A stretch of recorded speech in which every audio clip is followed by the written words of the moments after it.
Ash. Welcome back to Democracy Now!, democracynow.org. I'm Juan Gonzalez. 2 years ago, 2 years into the recession, there's one small group of Americans who are not feeling the bite of the economic downturn: CEOs. Chief executive pay in 2009 more than doubled the CEO pay average for the decades of the 1990s. It more than quadrupled the CEO pay average for the 1980s and ran approximately 8 times the CEO average for all the decades of the mid-20th century. And a new study from the Institute of Policy Studies shows that CEOs who fired the most workers during the recession took home the highest pay. According to that study, the CEOs of the 50 corporations responsible for the biggest layoffs were paid an average of $12 million. 42% more than the average pay for the Standard & Poor's 500. The study covered the period from November 2008 to April of this year. For 72% of companies, mass layoffs were announced during periods of profit and high CEO salaries. For more on this story, I'm joined now from Washington, D.C. by the lead author of the report titled Executive Excess, 2010, CEO Pay and the Great Recession. Sarah Anderson is Global Economy Project Director at the Institute for Policy Studies. Welcome to Democracy Now! Great to be here, Juan. Thanks. Well, Sarah, lay out what you found. Yeah. Well, we thought, obviously, since we're in the middle of such a terrible jobs crisis, that it would be a good idea to look at the companies that have cut the most jobs under this crisis and then look at how the CEOs at those companies were doing. And I guess it wasn't any surprise to us to find that the CEOs of these top job-cutting companies weren't really tightening their own belts. But what was truly outrageous was to find out that they were actually making significantly more than their overpaid peers at other big U.S. companies. And so, to be specific, what we looked at were the 50 companies that have had the most layoffs. All of them have cut more than 3,000 jobs since November 2008. And as you said, on average, they made $12 million last year, which was 42% more than S&P 500 CEOs as a whole. What are some of those companies, and name the executives and their pay? Yeah. Well, one that's very interesting, I think, is Mark Hurd at Hewlett-Packard, because he's been all over the headlines lately because he got fired a couple of weeks ago. He was fired because he tried to conceal a relationship with a female contractor who also happened to be a former erotic film star and a reality TV star. And, you know, I find stories like this as titillating as the next person. But I was amazed to see that these stories all ignored the fact that this is a guy who has laid off more than 30,000 workers at Hewlett-Packard over the last few years, while earning more than $20 million a year. Now, to me, that is the real scandal at Hewlett-Packard, but we're not hearing much about these kinds of stories. There's still the impression, I think, the misconception that when CEOs make these big mass layoffs, that they're being the good, tough guys. They're making the tough decisions necessary to make their companies mean and lean. And yes, that might boost their profits in the short term by cutting all of those costs. But we want to point out that these kinds of layoffs can have very serious long-term costs for the companies, not just for the workers themselves. That's obvious. But there's a lot of costs associated with these kinds of mass layoffs in terms of lower worker morale, in terms of costs associated with having to train and rehire workers down the road. And so we see it as just another example of the kind of short-termism, the short-term thinking of business leaders that got us into this crisis in the first place. Can you tell us of some other companies? Wasn't General Motors one of the ones that laid off the most workers on the past year? Yeah, General Motors, the CEO there didn't have the highest pay, but it was substantial, I think around $15 million or so. Everybody's hoping that GM will turn things around and get people working again. And we think that in a severe crisis like GM has gone through, it really would have been the best thing for the CEO of the company to also really tighten his belt. I mean, I'm not going to deny that job cuts are necessary sometimes in situations where or it might mean that the survival of a company, you have to make cuts in some certain situations. But then the CEOs themselves should also have to tighten their belts. And we should be looking to lift up examples of CEOs who use creative ways to avoid layoffs, to maintain jobs. There are ways you can work with your workforces to work these things out.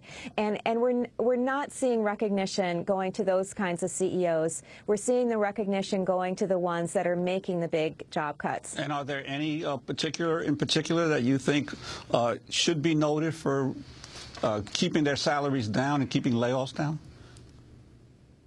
I'm not really aware of examples. We don't really hear much about them in the media, at least not recently. You can look for some ideas at European countries where they have policies that discourage layoffs by requiring higher severance payments and other things to really promote preserving jobs. They also have a system called, well, in German it's called Kurzarbeit, but it's where the government can help pay for part of a worker's salary with reduced hours just to be able to keep them on payroll through tough times. And I think there are some experiments with that in some of the U.S. states as well.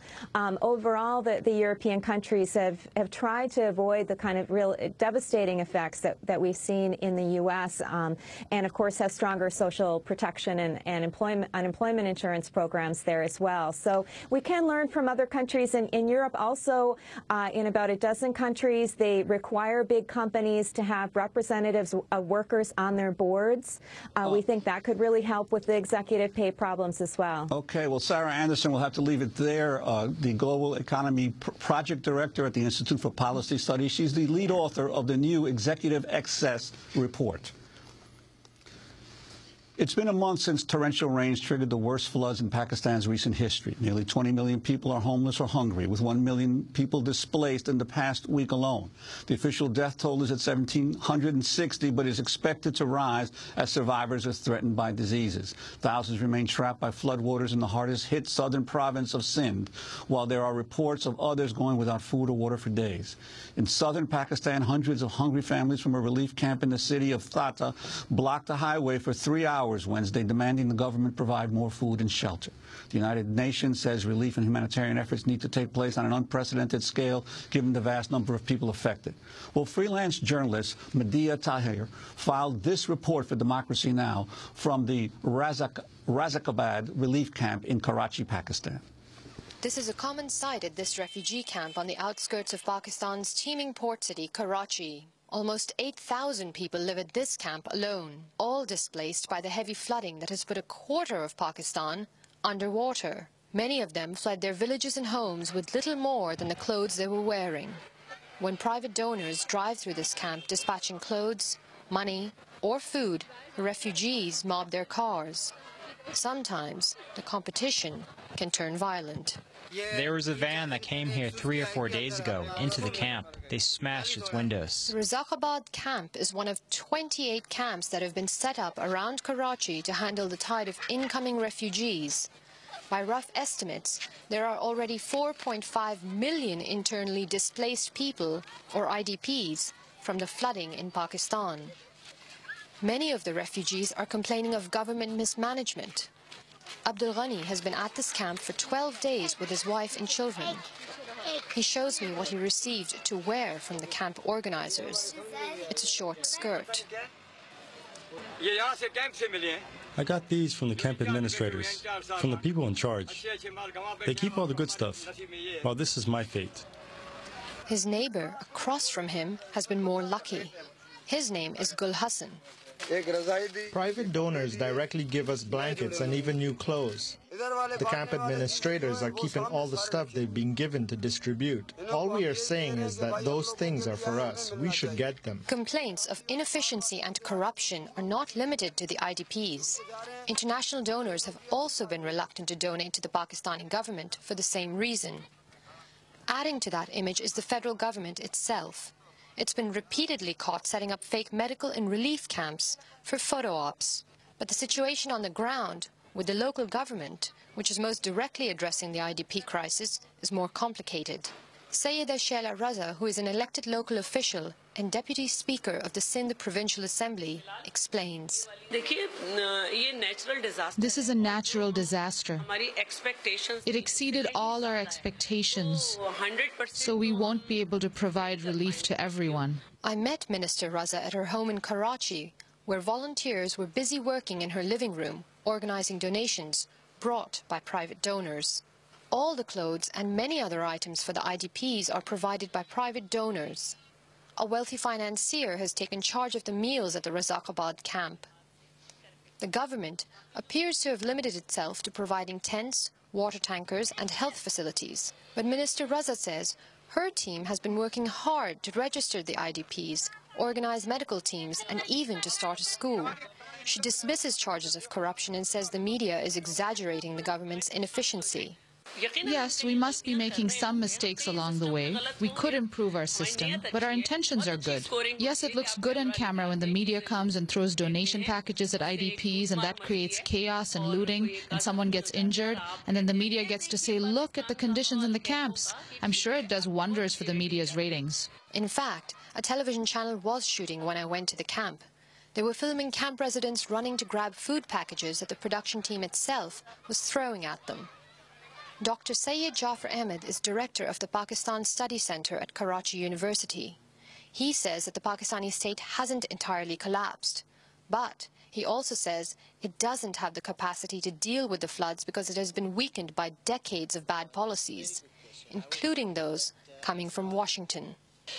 Pakistan's democracy has been weakened due to 2 or 3 major reasons, and I would say that the role of United States is one major factor. Because of the 4 military rules in Pakistan, 3 were directly influenced by United States. The overall military rule in Pakistan accounts for some 33 years out of 63 years of Pakistan's history. And these military rules were encouraged and backed by the United States, and with the result that we did not have political process in this country. The U.S. has agreed to $200 million of flood aid relief to help the 20 million Pakistanis affected by the floods. By comparison, it will spend close to $2 billion this year in military aid on Pakistan. That's over $150 million per month. It is in the forefront of the donors so far. And on the other hand, in the North Waziristan and South Waziristan, we hear about drone attacks.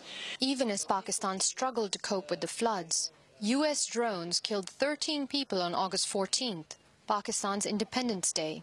Such priorities have led Washington to prefer dealing with unelected actors like Pakistan's army, leaving the elected civilian government to play second fiddle. With the devastation of the floods, Dr. Jafar says it's now more important than ever that Washington work with Pakistan's government in providing flood relief. I think that for a country like United States, do you want to strengthen democracy in Pakistan or not? Our flood-specific act can be very helpful, that we are going to give this much to Pakistan for its reconstruction and rehabilitation of the people, provided certain conditions are met. With or without Washington, Pakistan's government has a lengthy task ahead. Madhya Tahir reporting from Pakistan for Democracy Now! That does it for today's show. Tune in Monday for our Labor Day special with Michael Moore. Amy Goodman will be back on Tuesday. I'm Juan Gonzalez. Thanks for joining us.